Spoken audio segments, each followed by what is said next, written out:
Snow whispered through the valley like breath from a sleeping beast, carrying the scent of pine and ice. The trail winding up the mountainside had long since disappeared beneath the storm, but Eliza Carter didn't stop. Her shawl was soaked through, her boots stiff with frost, and her fingers so numb she couldn't tell if she still held the reins.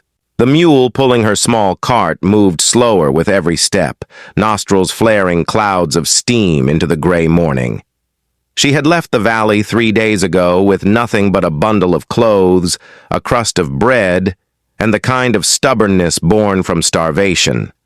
The last loaf she'd traded her wedding ring for in the mining town of Meriton, a dull, bent circle of brass that hadn't been worth much to anyone but her.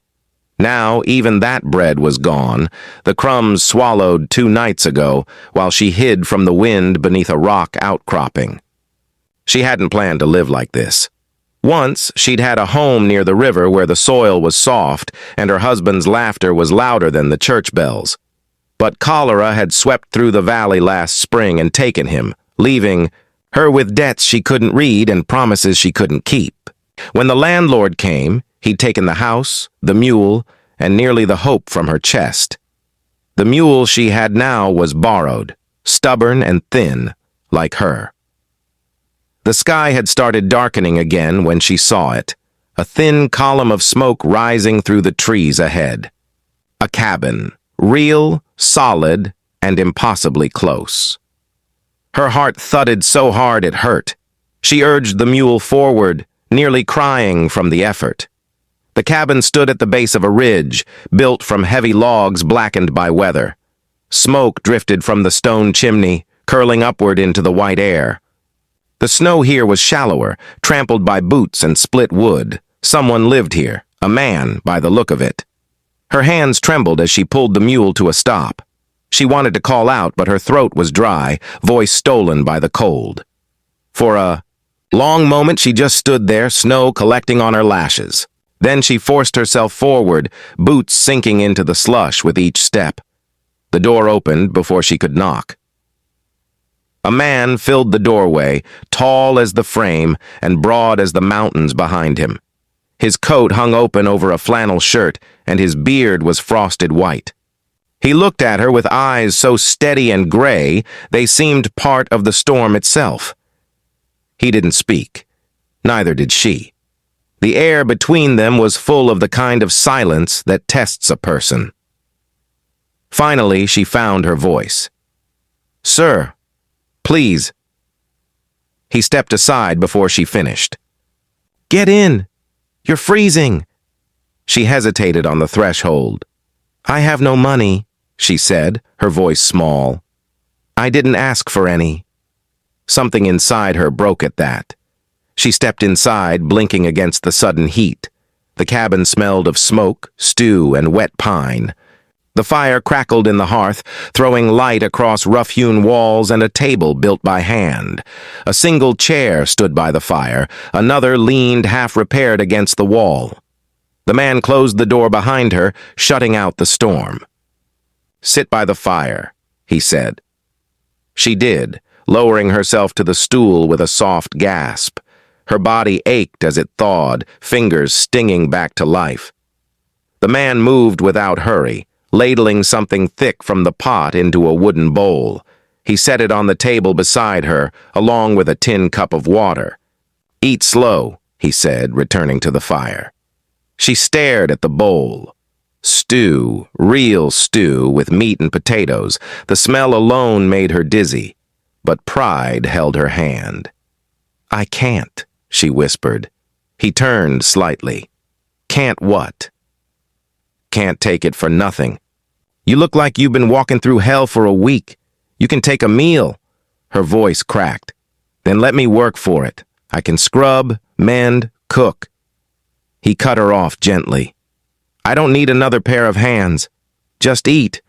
But hunger twisted her deeper. The shame of it, the years of having nothing, of being nothing, boiled over. "Then I'll pay you another way," she said, too fast, too desperate. Her hand trembled as she reached for the collar of her dress, pulling the fabric down just enough for her intent to be clear. "Please, I don't want charity." The room went still. The fire popped once, a spark landing on the hearthstone. The man moved before she could blink. His hand caught hers, not rough, not harsh, but firm. His palm was warm, his grip steady. "Don't," he said quietly. Her eyes lifted to his. He wasn't angry. There was no disgust, no pity, only something deeper. Tired, maybe. Sad. "No one trades themselves for bread in this house," he said, his thumb releasing her hand. "Eat." Her breath caught. She didn't understand. He pushed the bowl closer to her. "Go on." Her fingers shook as she picked up the spoon. The first bite nearly undid her. The broth was hot, rich with flavor she couldn't name. Her body came alive with every swallow, her hunger turning into tears she tried to hide. He turned away, giving her privacy as she ate. He sat down by the fire, took a small knife from his belt, and began whittling a strip of pine into a fishing lure. The rhythm of the blade against wood filled the cabin, soft and steady. When she finished, she set the spoon down carefully, as if afraid the noise might break the spell. "Thank you," she whispered. He didn't look up. "Storm's setting in. You'll stay here tonight." Her heart jumped. "I can sleep by the fire. I won't be in your way." He gave a small nod. "There's a cot in the corner. Take it. You'll need rest." Eliza hesitated. "You don't even know me." "I don't need to," he said simply. "I know cold when I see it, and hunger." Something in his tone made her look closer. His eyes were still fixed on the fire, but they weren't hard anymore. There was a depth there, a loneliness that mirrored her own. She pulled the blanket tighter around her shoulders and watched him. The firelight caught on the scar that ran along his jaw, on the tired set of his shoulders. He looked like a man who'd built his life out of silence and solitude. After a while, she spoke softly. "Why help me?" He paused, then said, "Because I remember what it's like to be turned away." The simplicity of the words undid her. No sermon, no charity, just truth. He rose and threw another log on the fire. Sparks flew, dancing like small embers of life. "Sleep," he said. "You'll need strength come morning." Morning broke slow and pale over the mountains, the snow outside gleaming like a sheet of glass. The fire in the hearth had burned low, but its last embers still glowed faintly in the gray light. Eliza stirred beneath the rough wool blanket, blinking at the wooden rafters above her. For a moment she didn't remember where she was. Then she smelled the faint sweetness of coffee and the sharp tang of pine smoke, and it came back to her, the cabin, the stranger, the warmth that had kept her alive through the night. The cot creaked as she sat up. Her body ached from cold and exhaustion, but she felt different, stronger, almost human again. Her stomach grumbled, reminding her of the stew she'd devoured the night before. She pulled the blanket around her shoulders and looked toward the hearth. The mountain man was already up. He stood near the open door, stacking freshly split logs with a kind of quiet precision. The light caught in his beard and hair, both streaked with gray, and his breath came out in clouds that vanished into the cold air. The sleeves of his shirt were rolled up, revealing arms corded with strength. When he noticed her stirring, he nodded once, neither smiling nor cold, just acknowledging. "Coffee's on the table," he said, his voice low and gravelly from sleep and weather. Eliza's fingers tightened on the blanket. "You've been up long?" "Since before dawn.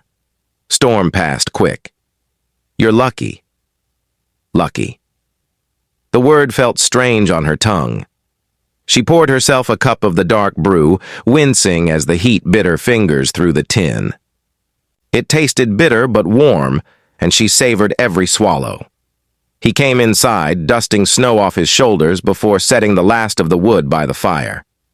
"Got some biscuits left from last night. They're not much." She shook her head. "They're plenty. More than I deserve." He gave her a look, not angry but sharp. "You don't owe the world an apology for being hungry." Her eyes dropped. It's not just hunger. I've begged before, traded what I shouldn't. When you stopped me last night, she hesitated, her voice cracking. You could have taken what I offered. He turned his back to her, setting the kettle back on the hook. I could have, he agreed quietly. But I'm no better than the men who left me for dead if I had. She frowned slightly, lifting her eyes. Left you?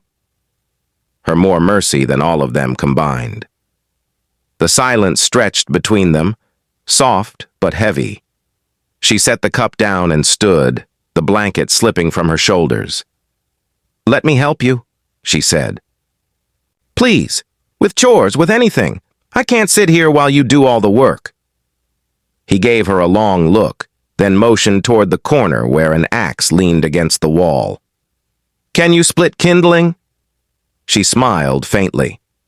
I can learn? He raised a brow. You'll blister those hands. They'll heal.